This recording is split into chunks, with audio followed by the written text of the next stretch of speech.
আমাদের 121 জন ডিলার ছিলেন। এই ডিলারের মাধ্যমে টেলিটকের সমস্ত পণ্য বিক্রয় করা হতো। টেলিসার্চ থেকে যত রকমের প্রোডাক্ট আসে, সিম, আপনারা জানেন যে ইন্টারনেটের এক সময় মডেল বিক্রি করতাম আমরা বাংলাদেশে ইন্টারনেটে নাম্বার 1 পজিশনে ছিলাম। কারণ এই টেলিটকটা জন্ম হয়েছিল 2004 সালে, ঐতিহাসিক একটা সময় লগ্নে, যেটার উদ্দেশ্য ছিল দেশের টাকা দেশে রাখুন, দেশের টাকা দেশে রাখুন। আমাদের এই স্লোগান নিয়ে আমরা এই টেলিটককে যাত্রা শুরু করেছিলাম। কিন্তু পরবর্তীতে কিছু দুর্নীতিবাজ কর্মকর্তা এর সাথে সংযুক্ত হয়ে এই স্লোগান থেকে পাল্টে দিয়ে তৈরি করলো কি, দেশের টাকা বিদেশে যাওয়ার সুযোগ করে দেন। দেশের টাকা কিভাবে বিদেশে যাওয়া যায় সেই সুযোগ করে দিন।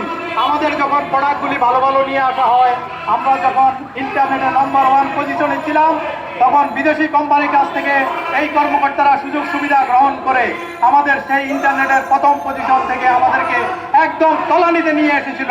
আমাদের মডেমগুলি এয়ারপোর্টে বন্ধ থাকে, বিদেশি কোম্পানিদের গ্রামীণের, এয়ারটেলের, বাংলা লিগের মডেম চলে আসে, কিন্তু টেলিটকের মডেম নাকি এয়ারপোর্ট থেকে ছড়ানো যায় না। আমরা একটা একমাত্র রাষ্ট্রীয় প্রতিষ্ঠান, আমাদের মডেম এয়ারপোর্টে আটকা। আমাদের যখন সিম প্রোডাক্ট আমাদের ডিমান্ড দেওয়া হয়, আমাদের সিমগুলি এয়ারপোর্টে আটকা থাকে, বছর পর বছর, মাসের পর মাস এয়ারপোর্ট থেকে ছড়ানো যায় না। আমরা একটা রাষ্ট্রীয় প্রতিষ্ঠান, অর্থাৎ বিদেশি কোম্পানির থেকে সুযোগ সুবিধা নিয়ে আমাদের এই সমস্ত প্রোডাক্টগুলি এয়ারপোর্টে আটকে রেখে বিদেশিদেরকে গ্রাহক তৈরি করার সুযোগ করে দেওয়া হয়েছিল।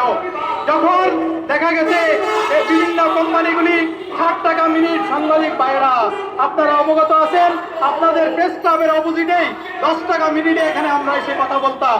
আমরা ঢাকা ইউনিভার্সিটি থেকে এসে 10 টাকা মিনিটে এখানে দাঁড়িয়ে কথা বলেছি।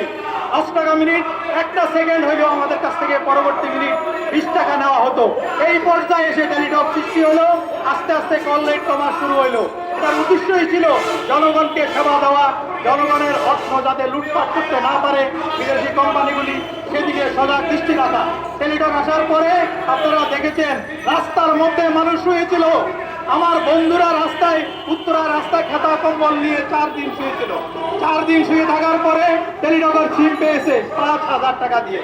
সেই সিম তারা ব্যবহার করতে পারে নাই। আস্তে আস্তে নেটওয়ার্ক নষ্ট করে দেওয়া হইলো, নেটওয়ার্কের কার্যক্রম বন্ধ করে দেওয়া হইলো। নেটওয়ার্কে ব্যাটারি থাকে না, ব্যাটারির প্রজেক্ট তৈরি করা হয়, বিল তৈরি করা হয়, ভাউচার তৈরি করা হয়, অফিস পর্যন্তই সীমাবদ্ধ। অফিসের টেবিলের নিচে আবার ভাউচার তৈরি হয়, ওই ব্যাটারি কোনোদিন বদলি হয় না। ব্যাটারি আমরা যখন বলি আমার নেটওয়ার্ক বন্ধ হয়ে গেছে, কারেন্ট চলে গেলে আমার ব্যাটারি চলে না, বলে ব্যাটারি আমরা চেঞ্জ করে দিয়েছি। ওনাদের চেঞ্জ করার সিস্টেম কি, ওনারা ব্যাটারির পজিটিভটা নেগেটিভে নিয়ে দেয়, নেগেটিভটা পজিটিভে নিয়ে দেয়। এই হলো ওনাদের ব্যাটারি চেঞ্জ করার সিস্টেম। আমাদেরকে সহজভাবে বুঝায়, কারণ আপনারা জানেন সেলসের জন্য একজন দক্ষ, এক্সপার্ট, একজন শিক্ষিত, একজন ইয়ং জেনারেশনের এনার্জেটিক লোক দরকার। কিন্তু আমাদের টেলিটকের একমাত্র পৃথিবীতে একটা কোম্পানি, টেলিটক বাংলাদেশের রাষ্ট্রীয় প্রতিষ্ঠানের সেলস এবং মার্কেটিংয়ের সমস্ত জিএম, মার্কেটিং ম্যানেজার থেকে সমস্ত কর্মকর্তারা হলেন ইঞ্জিনিয়ার। ইঞ্জিনিয়ার নাকি সেলস চালায়, আমরা কখনো শুনি নাই। পৃথিবীতে কেউ শুনছে কিনা, প্রিয় সাংবাদিক ভাইরা শুনছেন কিনা আমরা জানি না। অথবা হওয়ার মতো কথা, ইঞ্জিনিয়ারদের কাজ হইল রাস্তাঘাট তৈরি করা, বিল্ডিং মেরামত করা, বড় বড় অট্টালিকা তৈরি করা, জায়গায় জায়গায় ধরের বিকল্প হিসাবে যাতে কম খরচ দিয়া একটা বড় বিল্ডিং বানানো যায়, একটা ব্রিজ বানানো যায়। কিন্তু আমাদের ইঞ্জিনিয়ারকে আমরা কিছু কিছু লোককে দেখেছি রডের বিকল্প হিসাবে বাঁশ ব্যবহার করেন। আমাদের টেলিটকের একই অবস্থায় সেলসের যেসব দায়িত্বে ছিলেন এই সমস্ত ইঞ্জিনিয়াররা আমাদেরকে রড ব্যবহার না করে আমাদেরকে বাঁশ দিয়েছেন। দেশের মানুষকে বাঁশ দিয়েছেন ওনারা, দেশের মানুষকে সহজভাবে সহজলভ্য পণ্যটা ব্যবহার করার সুযোগ থেকে বঞ্চিত করেছেন। আমরা যে টেলিটক এখন বর্তমানে 1 টাকারও কম পয়সা, 60 পয়সা মিনিটে ব্যবহার করতে পারি, সেইখানে আমাদের অন্যান্য অপারেটর আমাদের কাছ থেকে 3 টাকার মতো কেটে নিচ্ছে মিনিটে।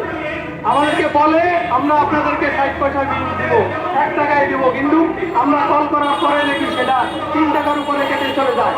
আমাদেরকে 100 টাকা আপনি ভরেন, অন্যান্য অপারেটরে কিছুক্ষণ পরে 10 মিনিট কথা বলেন, টাকা নাই। এরপরেও আমাদের টেলিটকের পণ্য কেন চলছে না, এটা একটা ষড়যন্ত্র।